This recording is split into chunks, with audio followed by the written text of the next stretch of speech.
Ça y est, le petit chapitre est sorti. Oh là là, j'en pouvais plus d'attendre. Alors, j'espère qu'on va avoir droit à Blast versus Void et pas juste Flashy Flash versus les ninjas parce que... Ah ouais, regardez la lame, il y a Sonic dans la lame, donc ça va être vraiment Sonic versus Flash. Oh! Oh, Blast! Blast, il était au-dessus de Saitama? Alors, attends. Est-ce que Blast a une explication? Genre, tous les pouvoirs... Oh, jure! En fait, il y a Void qui était au-dessus du champ de bataille et qui a aspiré tous les pouvoirs de Garou. Oh la vache! En fait, Void, il était toujours à l'état de momie. Il a profité que Garou soit possédé par God pour aspirer tous ses pouvoirs et de devenir un avatar. À regagner ses pouvoirs. Là, du coup, on peut voir la dimension... Ah, c'est cool, on a un aperçu de cette dimension-là. Gros coup de poing du Blast.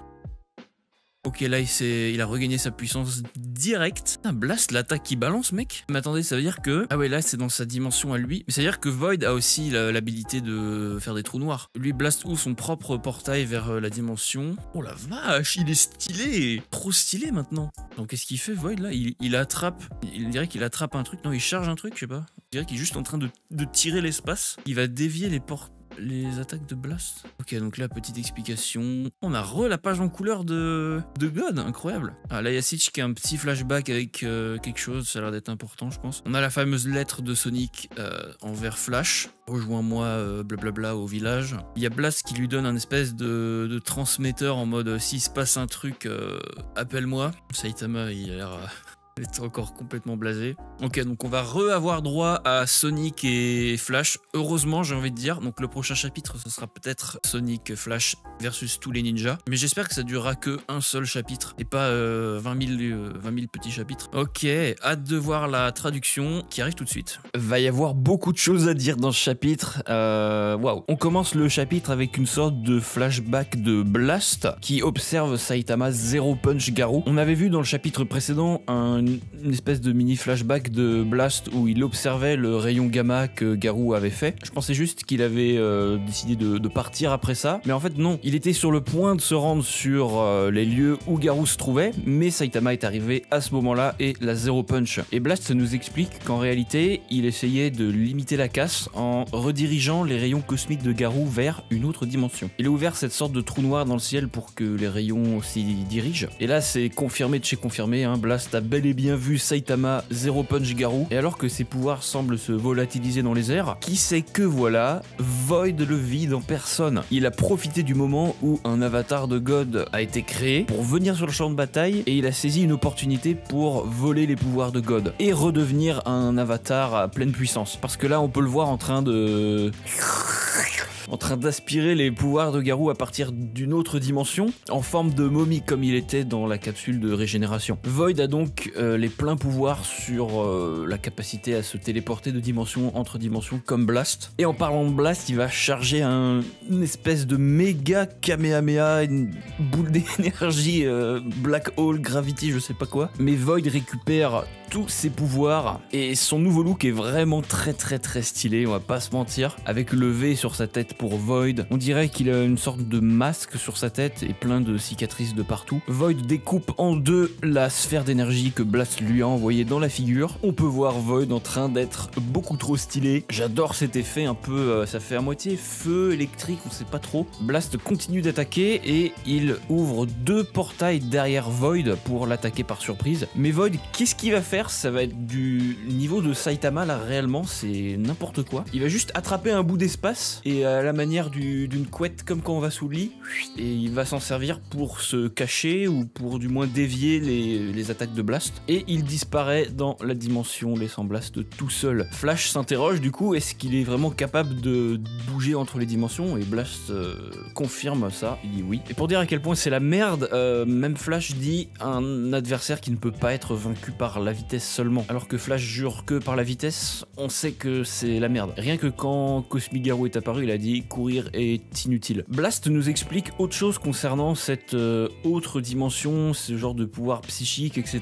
L'attaque de Void envers l'association des héros s'appelle la lame dimensionnelle. Blast nous dit que c'est un des pouvoirs de God d'intervenir depuis une autre dimension, là où la distance, l'énergie et la taille sont complètement ignorées. Alors est-ce que ça veut dire que God c'est un être en 4 dimensions, 5 dimensions, si plus que ça, je sais pas. Mais il est pas seulement niveau universel, là il est niveau multidimensionnel. Donc là c'est confirmé dans ce chapitre que God déjà peut voyager dans le temps, manipuler l'espace et manipuler les dimensions à sa guise. Donc c'est vraiment un être...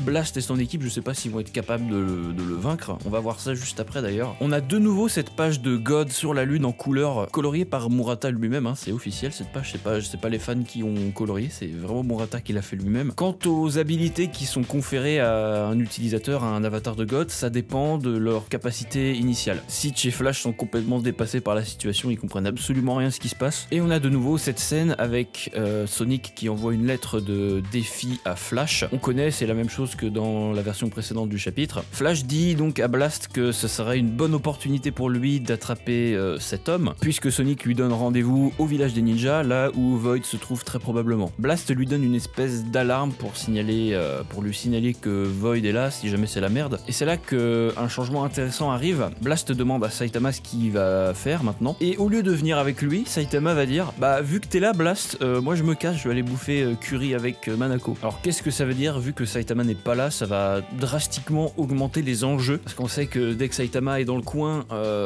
les combats ils ont presque aucune importance, parce que Saitama a juste à intervenir au dernier moment et puis c'est terminé. Et le fait qu'il ne désire pas être là et qu'il confie cette mission à Blast, donc déjà ça veut dire que Saitama a confiance en Blast et qu'on va pouvoir être hype au maximum. Mais du coup si Saitama n'est pas là, qu'est-ce que ça veut dire? Je pense peut-être que Blast, s'il n'arrive pas à vaincre Void comme autrefois, peut-être qu'il va devoir faire appel à son équipe, à Boros, à l'Elfe et puis au Lion là, ou peut-être à d'autres qu'on n'a pas vu encore. Ça serait un bon moment de les revoir en tout cas, parce que leur apparence a été supprimée dans un précédent chapitre, donc on voit juste certaines ombres. Donc voilà, on continue toujours avec le flashback de Sonic et de Flash concernant la création d'un nouveau village ninja, et ce dernier donne rendez-vous à Flash à l'endroit où il veut construire ce village, là où il y a une grosse décharge, et Flash lui demande est-ce que c'est un ordre de cet homme, est-ce que tu es tombé sous son influence? Alors Sonic est devenu assez fort mentalement maintenant, il a déjà failli se transformer en monstre quand même, il a accepté les pouvoirs d'une cellule de monstre, même si ça n'a pas fonctionné. Et dans la version précédente, on a vu qu'il a refusé la main de God, donc Sonic est safe maintenant, c'est très bien. Le chapitre se termine avec cette page de Flash prêt à combattre. Qu'est-ce qu'on peut espérer pour les prochains chapitres? Flashy Flash et Sonic versus les autres ninjas, qui j'espère va durer un seul chapitre, parce que 5 petits chapitres c'est mort. Donc je pense qu'on va avoir droit à ça pour le prochain. Et celui d'après, ça va être l'arrivée de Void et Blast versus Void, parce que Flash il va instantanément appuyer sur la...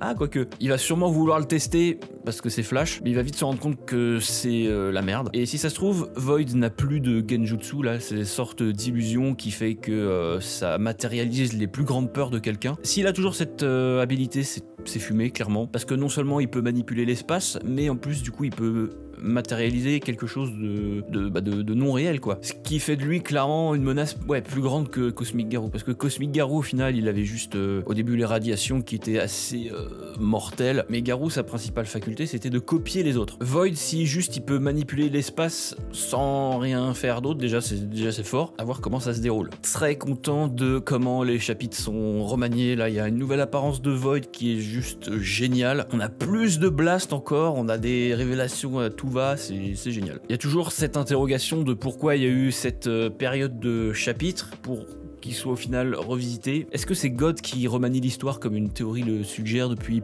quelques temps maintenant? Seul le temps nous le dira. Sur ce, je vous laisse. Ciao.